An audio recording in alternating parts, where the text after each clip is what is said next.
So, welcome everybody. Yeah, recording started. So, this is the first thing you need to know if you are with us today. We will record the whole event because we want to be able to share it with those who were not able to make it on time today. And let me just introduce myself and Bernard and Susan, and then we go into the agenda straight away. And of course, we want to know where you are and why you are attracted to this webinar. So let me first do the introduction, please. So welcome everyone. Today we have the pleasure of hearing from Bernard Mohr, a pioneer in organizational innovation. Bernard is known for his work in the design of high-performance work systems using the socio-technical systems design approach, and he is a pioneer in appreciative inquiry. He's authored several influential books, including Appreciative Inquiry, Change at the Speed of Imagination, Designing Healthcare Ecosystems, and Co-creating Humane and Innovative Organizations. Bernard's work focuses on collaboration, positive transformation, and using strengths-based methods to drive change. His focus has always been helping individuals, businesses, and ecosystems thrive together. We're excited to have him with us today, and thanks for Bernard that you join us for this session of the webinar. And we move on. Of course, we also say hello to Susan Donnan, an expert in enterprise transformation with over 30 years of experience in driving complex change in large organizations. Susan specializes in change management, organizational development, and leadership coaching, using holistic approaches to accelerate and sustain transformations. She's also skilled in agile methodologies and leadership. And of course, we are thrilled to have her here today to team up with Bernard. And then last but not least, I'm Tom. I'm passionate about service intelligence and helping traditional businesses rediscover their service provider potential in today's rapidly changing world. So my focus is on empowering small and medium-sized companies to embrace innovation, partnerships, and sustainable growth. And I also apply the strengths-based approach.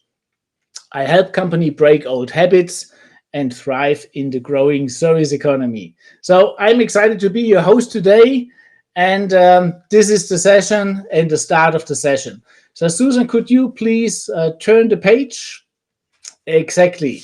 So I already told everybody that this is a recorded session. So if you want to speak up, if you want to turn on your camera, please do. Yeah, we're happy to see your faces, but just be aware that this is a recorded session. Hello, Anthony. Thanks for joining us. Okay, so let us have a quick technical check and connect across the pond or wherever you are. Please, could you put in the chat where you're located, and maybe you can give us 2 or 3 keywords. What attracted you to this webinar?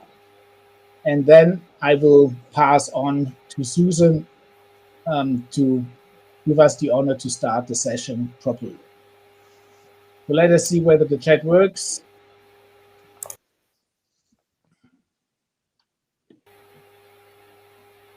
Got it. Hanover, Oliver, thanks for joining us again. Toronto, great. Thank you, Joe.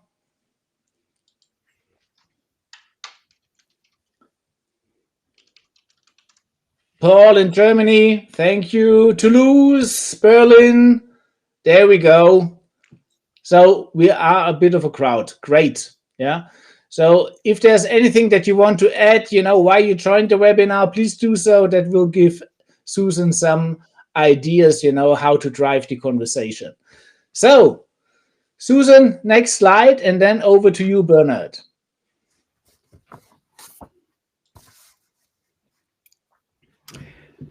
Good morning for those of you that are in the North American Eastern time zone, like Toronto.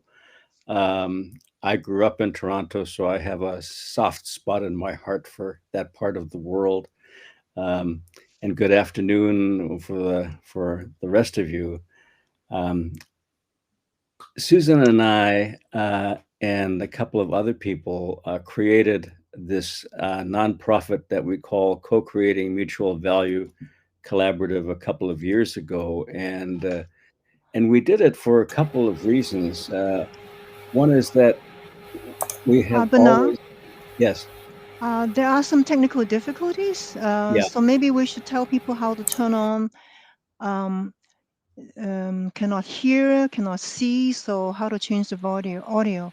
okay, So in the right hand side under the screen, the pictures, there's a bar that has capsule. It has some camera, microphone, share screen settings. So this is where you can turn on your video and your microphone. Can you try?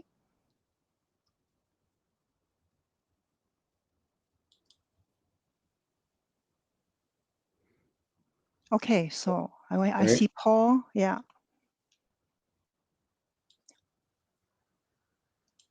Okay.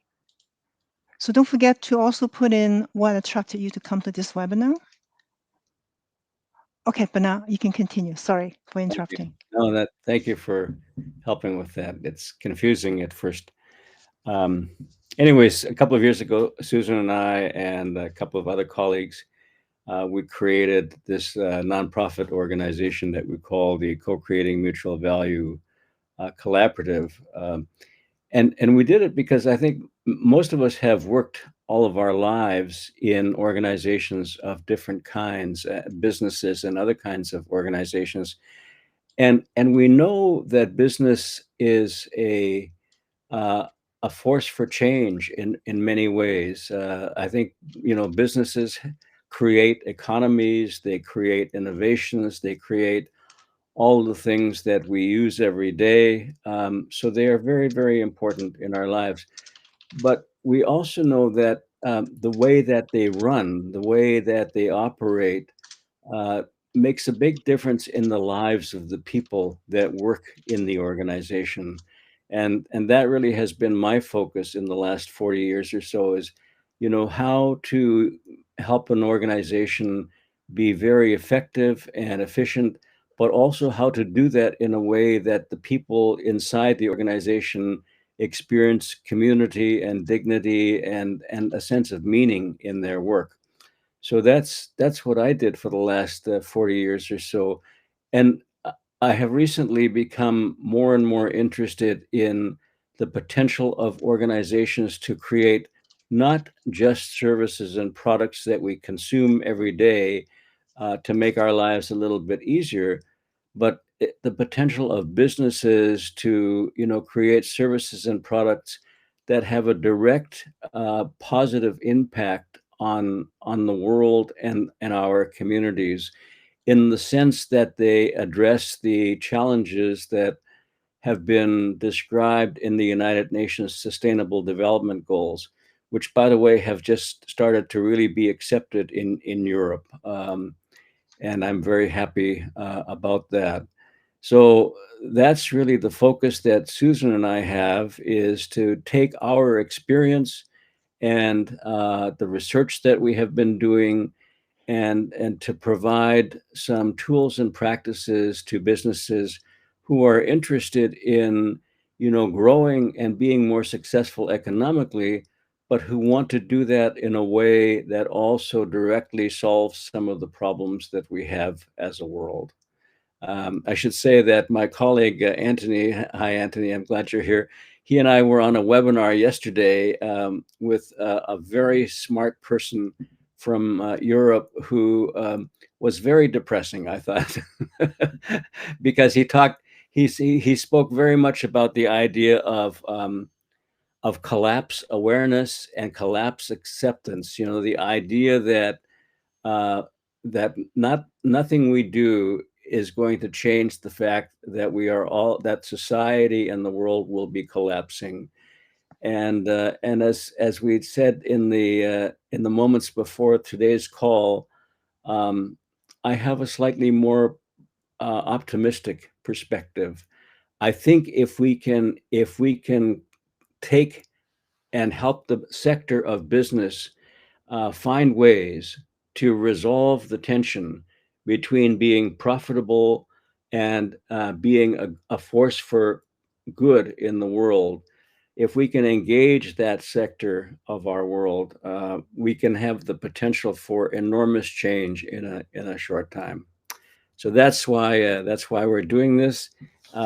And my partner Susan is wonderful in so many ways. She has been the main driver of the research that we have been doing to support the tools and the practices that we have been developing. Susan, do you want to say anything about what you have seen in the chat? Actually, people didn't have time to type in anything about why they were attracted to the webinar. So Okay. yeah, so maybe Okay. they can do that while they're listening. Yeah, That's great. Okay, let me just stop. Shall I go on to the next slide? Please go on to the next slide.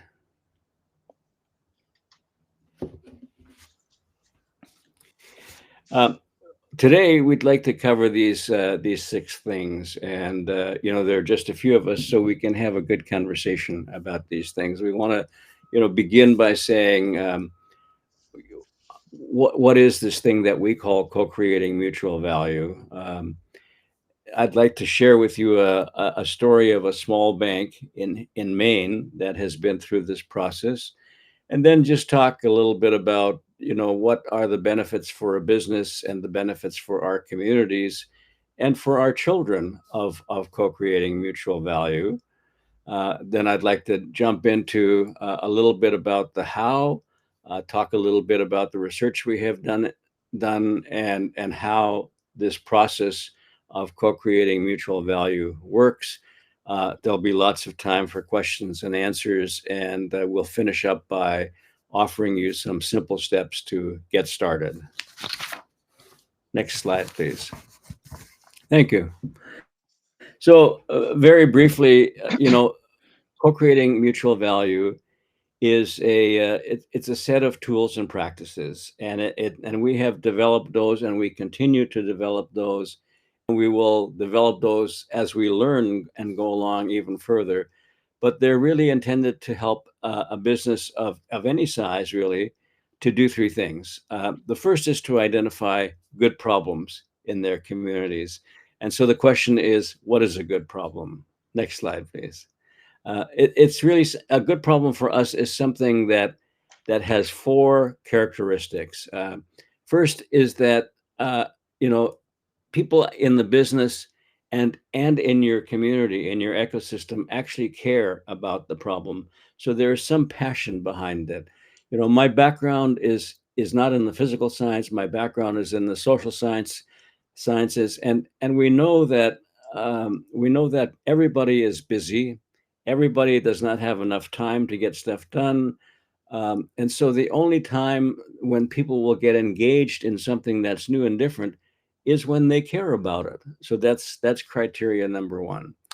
The second criteria for a good problem is that it uses the unique strengths, the unique capacities of the business and the community and its ecosystem. I'll talk about how that actually looks when we talk about the example of the bank. But the idea here is that we cannot easily create the future with what we don't have, but we can create the future with what we do have. And so the first issue is, how do we approach things? Do we approach things from identifying all the things that are stopping us, that because we don't have that, we don't have the money, we don't have the relationships, etc.? Or do we focus on what we do have and say, how do we move forward using what we do have? That's the second criteria. The third one is, does the problem, if we solve it, will it make the world a better place? If we're producing toasters that also can stream music, wonderful. I'm not sure that really solves the United Nations Sustainable Development Goals, So it's really, we have a set of goals, and we have some ways of measuring them that define what it means to make the world a better place. And that's really the third category. Does solving the problem make the world a better place? And the fourth criterion, is very important. Every business that I know of, has to make money, and they have to make a little bit more money than they use up. So they have to create a profit. And so, will the solution that is generated in this process of co-creating mutual value actually increase the prosperity of the business? And so all four elements are required. Having two or three is not enough. Next slide, please. So I said, co-creating mutual value is a set of tools and practices for three things. And I said, first, it's to identify good problems, something to work on. But it's also a process that gives you tools and practices for testing new services or products that you might innovate, that you might come up with to solve that problem. So we have a methodology and some tools and some practices that are part of CCMV to help people test new services and products, how to do prototyping, how to iterate, etc. And then the last thing is, of course, there have to be tools and practices that help you implement and expand. Many, many, many books have been written about how important implementation or execution is. I have, struggled with that issue in all the client work that I have done. And I've done a fair bit of work in Europe. And in Europe, I've worked with Novo Nordisk, with Novartis, with British Petroleum, with Shell, and so on.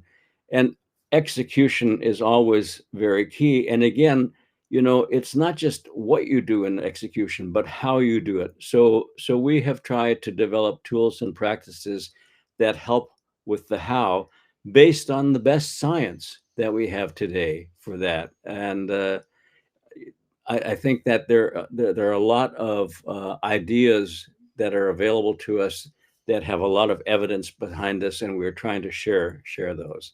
So, what does all this look like in real life? Let me share a story with you. I have just a blank page, Susan. No.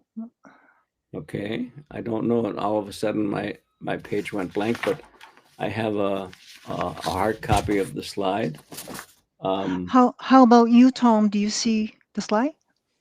I can see the slide. Okay. Connie, can you see the slide? Okay. Yeah. Okay. Well, I can't see the slide, but that's okay.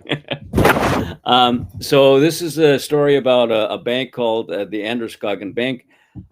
It's been around for a long time, since 1870. It has not grown a lot, but it is starting to grow. It has 12 branches, and it has, grown about 50% in the last 5 years or something like that. It's not huge, but it does have 41 million US dollars in annual revenues. It has about 150 employees, and it has a history of being active in what we call corporate social responsibility, which involves donating to charities. It involves supporting your employees in going and cleaning the beach and things like that. All of that is good, right? But it's not what we're talking about in terms of co-creating mutual value. And when we talk about co-creating mutual value, we're also talking about something that goes beyond simply doing less harm, which of course is important. So if your business is pollutes the environment, and you are able to reduce that pollution by 50 or 70 or 90%, that is good. Okay, that does less harm to the environment, but we have to do more as the world. So CCMV is about doing more. So the Androscoggin Bank is an interesting example because it's small. What they did was fairly simple, but I think it has a significant impact. So I can see this slide. They started with identifying a problem that met the criteria, and the problem they identified, and it wasn't a big issue to identify this.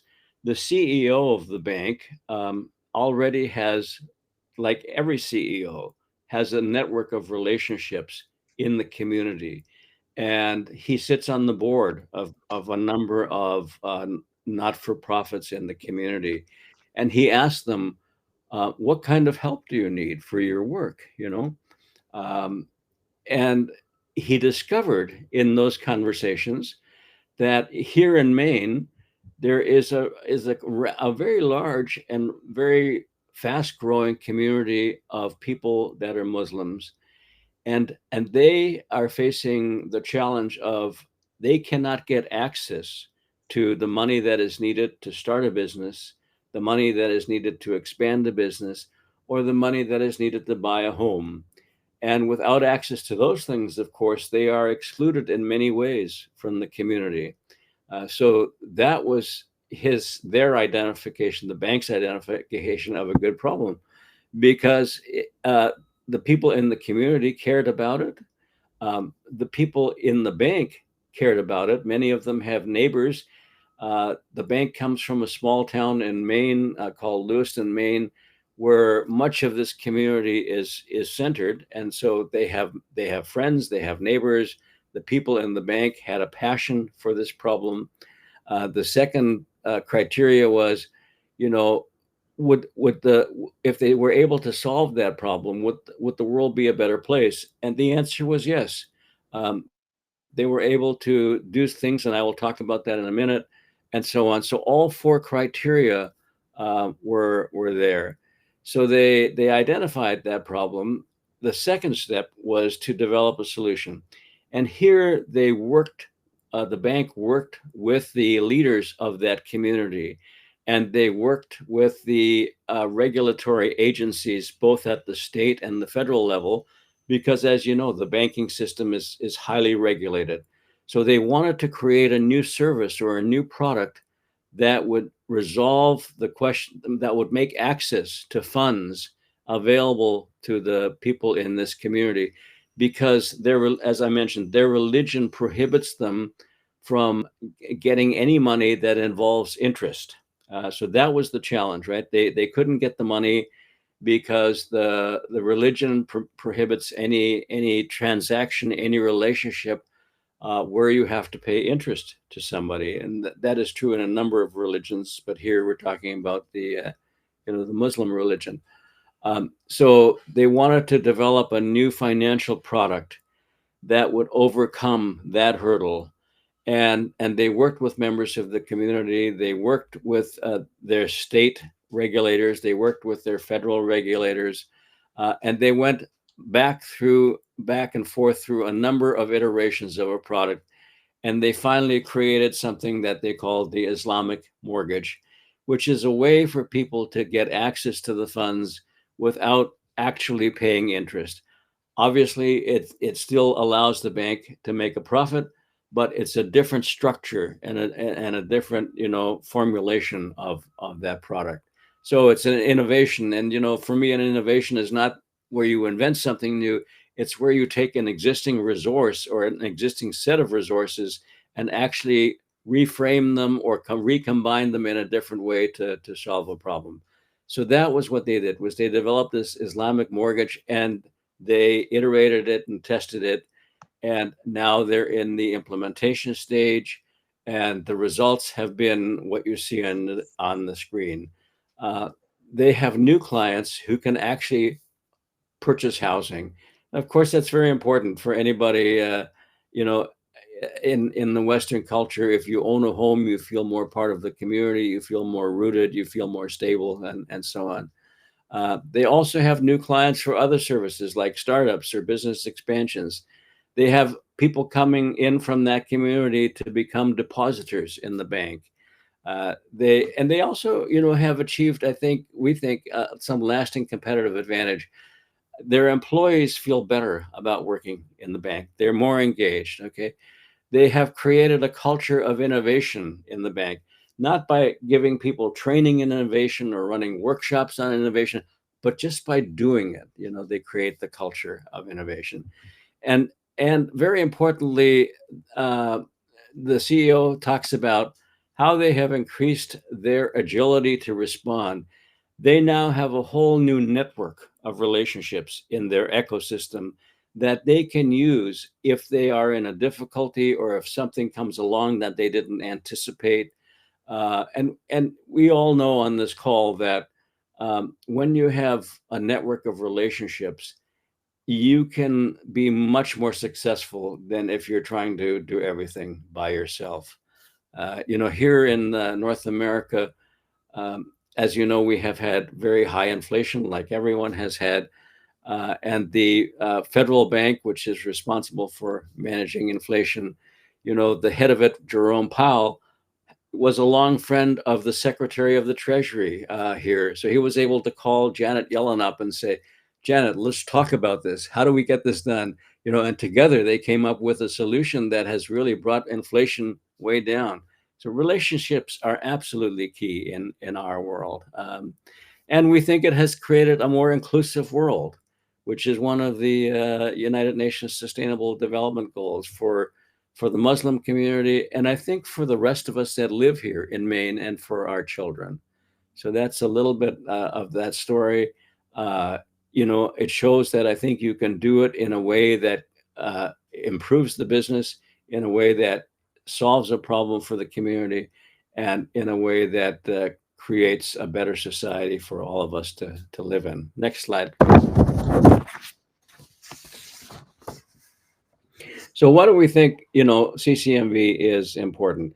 And again, by the way, in that story, what I forgot to mention is they created what we call mutual value. That is, they created value for the shareholders of the bank, but they also created value for the community in a different way than simply, designing and selling a new toaster or something like that. That also creates value, but they created value that actually makes the world a better place. And the value in that sense was mutual. There was something in it for the business. There was something in it for the community. And that's what we mean by co-creating mutual value. And they did it with the people who were the recipients of that product. So many companies that I have seen, believe that if you simply do a focus group or you do some market research, that's enough. In some cases it is, if you're creating a new toaster. But if you're creating something that you want people to use, and it's complex and it's emotional, then a real process of dialogue helps, and that's what they engaged in. So why is this important? Well, I think, small businesses, all businesses, but particularly small businesses, small and medium-sized enterprises have to compete for customers. I know how competitive the market is out there. Increasingly, you have to compete for capital. I mean, it's not always available to everybody, and more there are companies that are providing the capital who are saying, yes, show us your business plan, but also show us how your company will contribute to making the world better. So there is a real push for that kind of social investing, and more of that is happening. And of course, by the way, consumers are also asking questions more and more of companies. We like your product, but what are you doing to build a better world, right? And SMEs also have to compete for the hearts and the minds of their employees. Just because you give somebody a salary does not mean that they are fully engaged. It does not mean that they are fully committed. It does not mean that they offer suggestions. But if we can find a way to engage the hearts and minds of the people that work in our organizations, we will have better businesses. Uh, uh, you know, I mentioned this before. For us, we believe that relationships are the ultimate competitive advantage. You can develop a new technology, but new technologies, are fairly easy to copy. Even now with for example, the new weight loss drugs, those are all, of course, patented. But there's a huge market now of where companies are simply saying, yes, but we can take the ingredients ourselves and we can recombine them in our own warehouse, and we can, compete with it. So, you know, the advantage of relationships may well be the ultimate competitive advantage, we think. It's not the only one, but it's a big one. And a culture and capacity for innovation is so critical. If we can create within our businesses both a culture and a capacity for taking what we have and figuring out how to use it differently. That's what I think of as innovation, to solve real world problems, to solve the kinds of problems that our business runs into. That's a huge competitive advantage. And lastly, I have a couple of kids. I call them kids. They're in their 30s, but our businesses, as much as government, as much as civil society, our businesses create the world that our children will live in. And our businesses have up to now been pretty good at creating jobs and pretty good at creating products that we use every day, but they've also created some of the problems that we have. And I think it's time for business to be invited to say, hey, how can you create the world that you would like your children to live in, and our children? So that's why we think this is important. Next slide, please. So again, to just summarize, the how of co-creating mutual value, and I'll get into the strength part and so on in a moment. You'll see it here. Has three phases. It begins with discovering opportunities for growth, just like the bank did. They discovered the need for a new financial product. And by the way, they are also expanding, what they did. And of course, as I mentioned, those growth opportunities we think need to be at the intersection of these four aspirations, of these four dimensions. One is there an aspiration within the business to solve that particular growth opportunity? Does the business have unique capabilities that it can use to do that?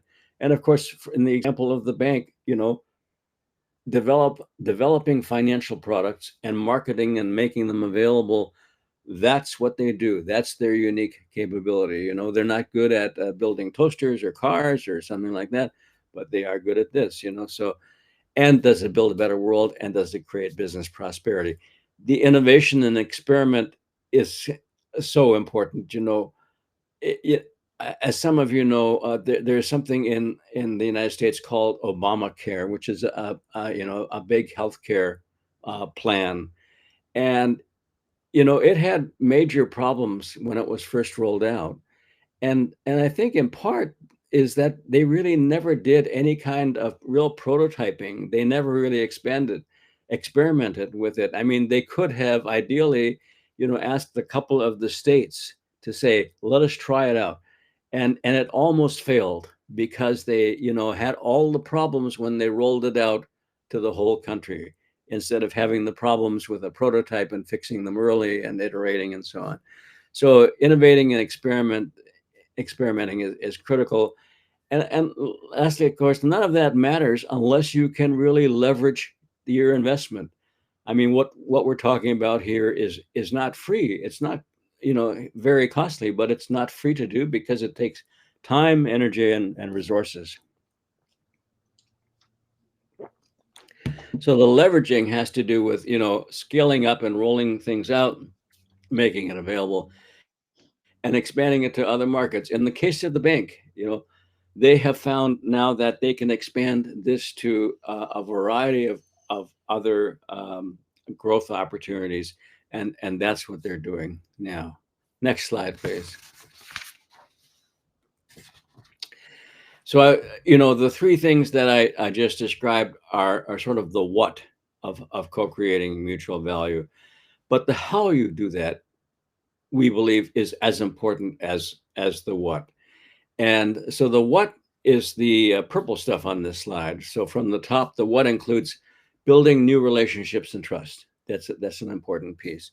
The what on the right-hand side is, creating mutual value with your products or services, value that is for the community, for the society, and the business. And the what on the left-hand side is actually, developing new products or services that solve a problem.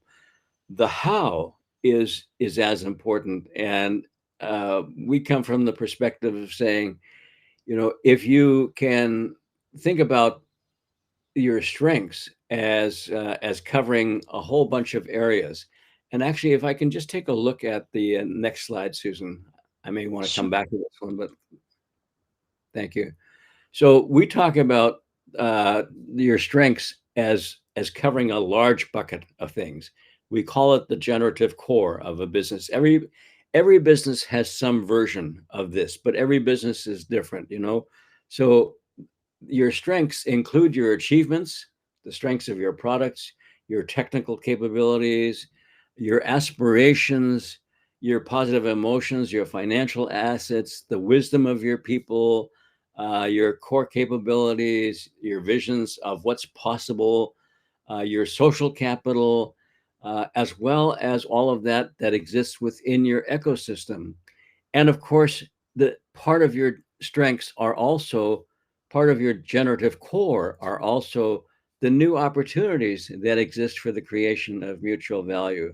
So, you know, one activity that we offer businesses that want to do this, and by the way, we're Susan and I and our group are not the consultants. What we do is we support the consultants like Thomas here.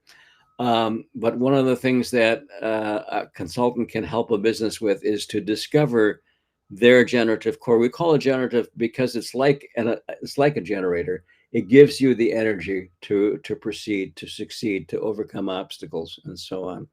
So that's when we talk about strengths. That's what we mean. It's all the things on this page. Can you come back for a sec to the last slide? Thank you. Yeah. And so some of the tools that we use are a tool that we call discovering your generative core. Um, and if we have time, I'll go into that a little bit more. Another tool that we use is what we call the Ecosystem Opportunity Summit, which brings actually, you know, Susan, could I go to the slide on ecosystem opportunity summits? It's Yes. ecosystem opportunity summits. No, not almost there. The next I one. think there we are. Yes. Ecosystem opportunity summits. Yeah, yeah. So, you know, what this is a it's an 8 to 12 hour meeting, but it's a working session. And what makes it a little bit different than other working session is it's a dialogue. It's not where people come and listen to speakers and get motivated and things like that. And it's designed to have tangible outcomes. You know, um, it includes the people in your ecosystem and the people in your business that that have some energy for saying, how could we work together to create a better world, to create mutual value?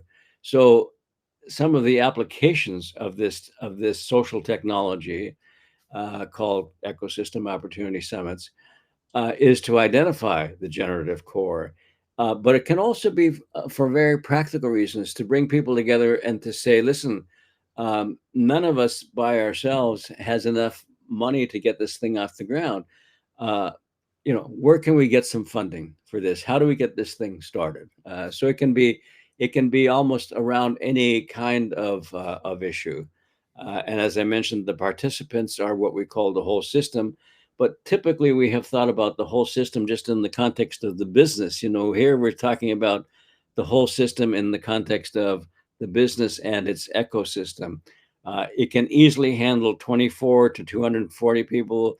We recently did one with 750 people. You know, it can be done virtually. I personally am, you know, an older generation. I prefer face-to-face meetings. So we did the 750 one face-to-face. But it's an evidence-based approach to bringing people together and getting stuff done in a short amount of time. Some of the outcomes, as I mentioned, are a detailed description of the generative core. Because you bring together people that aren't normally together, you have new and improved relationships. Even for people who do see each other sometimes in the hallways, they engage with each other in a positive way, in a way that is focused on strengths and on hopes and on aspirations and on practical ways to get move forward. So you improve those relationships, and you create this you know, somewhat intangible thing, but very important, which is energy for moving forward. Can I go back to that triangle slide. Yeah, thank you. Thank you. So the tools that we use are discovery of the generative core. These are three tools. There are others. The ecosystem summits. We also use something called people-powered innovation slides. May I ask you to go to that slide now, Susan? Thank you for bearing with me and for being a little flexible here. Um, Again, the people-powered innovation labs is a structure to bring people together. Typically, it takes about 36 hours for the development of a new product or service. Um, and that's not in just one 36-hour time frame, but because there has to be things that have to be done in between these different phases. But the first phase begins with reframing the problem to clearly stating what is it that we're trying to achieve here. For example, I think one of the challenges in North America and perhaps in other parts of the world around really the cancer of racism is that we have not been able to clearly describe what we want to achieve. Simply to say we want to eliminate racism does not really say what we want to achieve. People say, well, but what does that look like? So simply eliminating a problem or taking a problem back to the level that, it was at before is not enough. We have to be able to really describe the destination that we want to achieve. So that's really one of the first steps in this technology here. And we need to create the infrastructure for the inquiry because so we have to decide early on about who's going to be involved in this process of innovation. Where will we conduct our meetings? All of that, and then we actually have to step back and say, how do we learn about this issue? Who do we talk to? And to actually conduct that research, and we have to extract the insights. And I suspect, this is familiar to most of you. Um, in the imagine phase, it's so helpful, once we have understood the issue and once we have extracted some insights to actually engage our creative capacities to imagine what we call wow outcomes. If we, if we could create X, what would that be? And would it be something that we would look at and we would say, wow, that is worthwhile pursuing, and of course, we have to model the possible innovations. And then the last phase is to actually field test and iterate the innovation and then to evaluate and improve it. Throughout this process, we use the best practices of social science today. So we know that there's something called generative evaluation, which is a way of actually evaluating the results of our prototypes without creating finger pointing. But it's a way of evaluating our prototypes so that we can learn from our prototypes and that we build collective and team energy to move forward. So important in terms of how we do all of this stuff. Okay. Perhaps we can go to,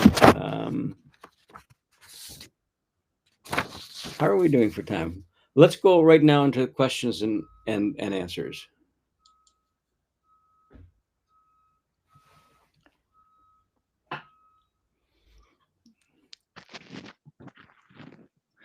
Would you like people to just raise the question? I think so. Yeah, sure. Yeah.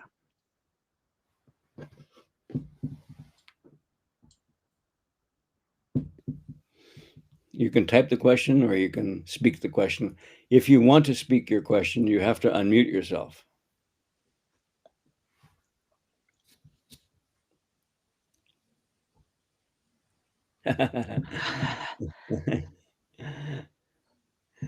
Yeah, it's a great question.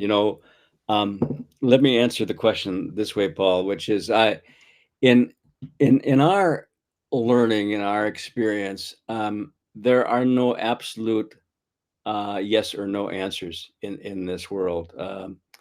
We have a very good colleague who is the CEO of a startup that deals with carbon sequestration, right? Which is the process of taking carbon out of the air and putting it into the earth to store it for 50, 100, or 500 years or whatever, right? And I think if he can be successful with that startup, I think that's very helpful. On the other hand, I know that the CEO of Occidental Petroleum, one of the biggest oil and gas companies in the world, has said, when we get carbon sequestration really going, that means that we can use fossil fuels for the next 80 or 90 years. So I don't think I don't think we have easy yes or no answers. I think Google, started by saying do no evil, right? I think that was their, and of course, I don't know about you, but I use Google every day to find things. So their products are in many ways helpful. They allow me to do this kind of thing right here. And on the other hand, we also know that there are times um, when they contribute to the division in our society and things like that. So you know, I don't know.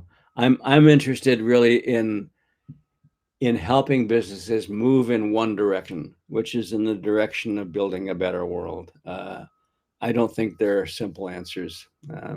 Yeah, perhaps it's easier to say what you're doing there is bad. It's not as easy to say what you're doing there is perfect. Yeah. Um, can you hear me? Yes, please go ahead. Oh, I can't hear you now. And Here we are. yes. Yes. Yes, here we are now. So, thinking about this right problem or good problem, as you say, Mm, um, have you researched about the 9-point problem, I where you don't know. have nine points in a square, and you Yes. have to make 3 lines Oh Yes. yeah, to yeah, connect yeah. all the points? So the solution is to get out of this frame of 9 points. Yes, So, yes, but the question is, how do you understand that you are in such a, or the company you're consulting is in such a frame of 9 points, and that it is necessary to get out of this frame, to get over this frame? How yeah, can yeah, you yeah, yeah. know that, It's a, and how can it's a you? great, I have great seen question. your criteria, and I guess Google, some people in Google who have created Google, they had the idea not only to do not evil, but to help finding terms in the web. And Yeah, they found all the solutions and all the things we know about, and they did it for themselves. They are rich as almost nobody, and they help us to search any web link we are looking for in this huge universe of the web. So they did create mutual value, don't they? absolutely, yes. And you know, your question raises for me well. First of all, I think you're saying what I interpret you saying is that if we could get to the place where we question our assumptions and we question what we call our paradigms, that would be very, very helpful. And I agree. And the question for me is, how do we get to that place? In social science, we have an idea, a theory that is called the very academic, a zone of proximal development, which simply means, that human beings, in terms of their learning, cannot go from here to here easily. They have to go from here to here to here, the next stage, right? The next step, Mm. right? Yeah. Um, my hope is that if a business engages with its community, with its ecosystem, and with its employees in a different way around different challenges like this, that will begin to build the earth that supports the challenging and rethinking of paradigms and assumptions and so on. Perhaps we can build some of that into our methodology. But I think one of the things I didn't share with you is we talk about in our work about some mindsets that people should have, that which is kind of arrogant, to say, I think you should have this mindset. Sure. So I think we prefer to talk about perspectives that are useful, and one of those perspectives is what we call the systemic perspective, and it's about the interconnectedness of us with our physical environment, with our social environment, with our economic environment, and so on. And I think that whole area of inviting people into exploring different mindsets is a critical part, and we are trying to develop some methodologies that have been proven to work for that. But I don't think it's easy. Well, I think one idea to do that is, and I think if there's a community that has found a good problem in the way you have explained it, Yeah. there's a kind of resonance with all people. Somebody puts it on the wall, Yes. puts it on the table, and says, "There is the problem we have," and then it's all the others get on and say, "Yeah, right." That's so you can only motivate people if you get somehow this resonance that Absolutely. they feel happy to engage and happy to contribute and so on. Absolutely. And Yes. that leads regarding the team you have, or the team you have. Everybody should learn or know what his competencies are and see how he can contribute, and then they can get in resonation when they see a problem they can contribute to solve to. Um, but Absolutely. but Yes. And the high art is, or the trick is, how you can do that. That's the well, trick. and we have the methodology of the ecosystem summit is really designed to draw out the capabilities Mhm. and the places where people have resonance. And I have experienced exactly what you talk about, that moment in a group when somebody suggests something or they write it on the flip chart or something, and everybody says, yes, yes, that's it. Yep. And sometimes it takes 5 minutes and sometimes it takes 5 hours, Yeah. Sure. Mhm. but yes, and I think um, there are tools and techniques which are part of the Ecosystem Opportunity Summit that come out of the study of how groups work together, the study of how strength orientation helps Mhm. groups to be more collaborative and at ease, and is also very practical. Yeah, so I'm with you 100%. Mhm. Mhm.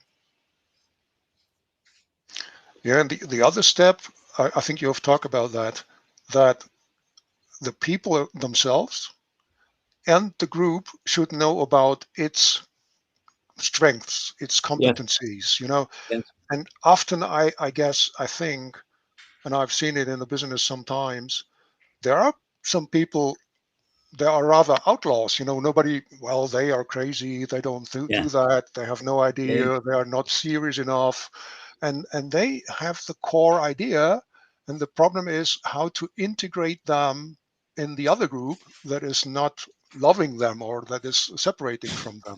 sure. Again, there are a number of steps Hmm. in designing and planning an ecosystem opportunity summit. One of the steps, of course, is the question of who to invite, and we use the idea of asking the question of who are the free radicals that we, it's a right? Who are the outliers? who can we bring into the conversation Okay. that would have a crazy and wild and different perspective? Yes. Mm-hmm. So Mm-hmm. we intentionally, um, I would say that the success of an ecosystem summit is maybe 60% in the design of the process, the invitation of the participants, et cetera. And the other 40% is actually the summit itself. But it's a very, you know, it's a complicated process. Mm-hmm. And it's an opportunity for next time. That's right. Yeah.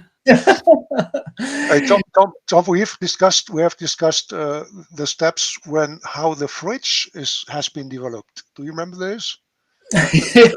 The product of a fridge we have read in Wikipedia, and it was a really difficult step or several approaches and several tries from different companies until the fridge really worked. So there were in several stages of this development, there were people who tried to cool um, goods or what, and they didn't succeed to make it comfortably, efficiently, and so on. And then were some accidents or whatever, some ideas that made it. But it was about, Tom, do you know, 15 years or 20 years until a fridge, a real working fridge, was really developed. So the question, how did they do that? That's really interesting. Probably that was a co-creating effort, because very often it's serendipity, or it's some kind of, something happens and some idea comes up. And of course, that is what I appreciate with Bernard's methodology here, is when he talked about a real process of dialogue. I think that is something that really clicks out there. I think there is a lot of promoting of ideas, a lot of selling of ideas, but there is not a real dialogue. And I'm thankful for Bernard and Susan to give us the opportunity to work with their tools, to facilitate these dialogues with companies and their ecosystems. So we're coming to an end, and I say once again, thank you for participating here. Susan, do you want to wrap it up? I mean, you have the analytical mind, to say something, in maybe, well, what was the key that we can take home from your point of view? um, well, I mean, I think Bernard has basically covered it all. But I guess what I want to emphasize perhaps is, the idea of working with systems thinking and working with the whole system. And when you have a diverse group of ecosystem members in conversation, in dialogue, you have all the data in the room, you have all the positive cause in the room, and you have all the creativity in the room. And you can almost feel when the room reach that resonance point, and it is very exciting to experience that. And I have done a lot of large groups in my work, and it's really a wonderful way of aligning different stakeholders, bringing everybody to the same understanding of the reality of what we're dealing with, because each person only know a part of the elephant and nobody knows the whole elephant.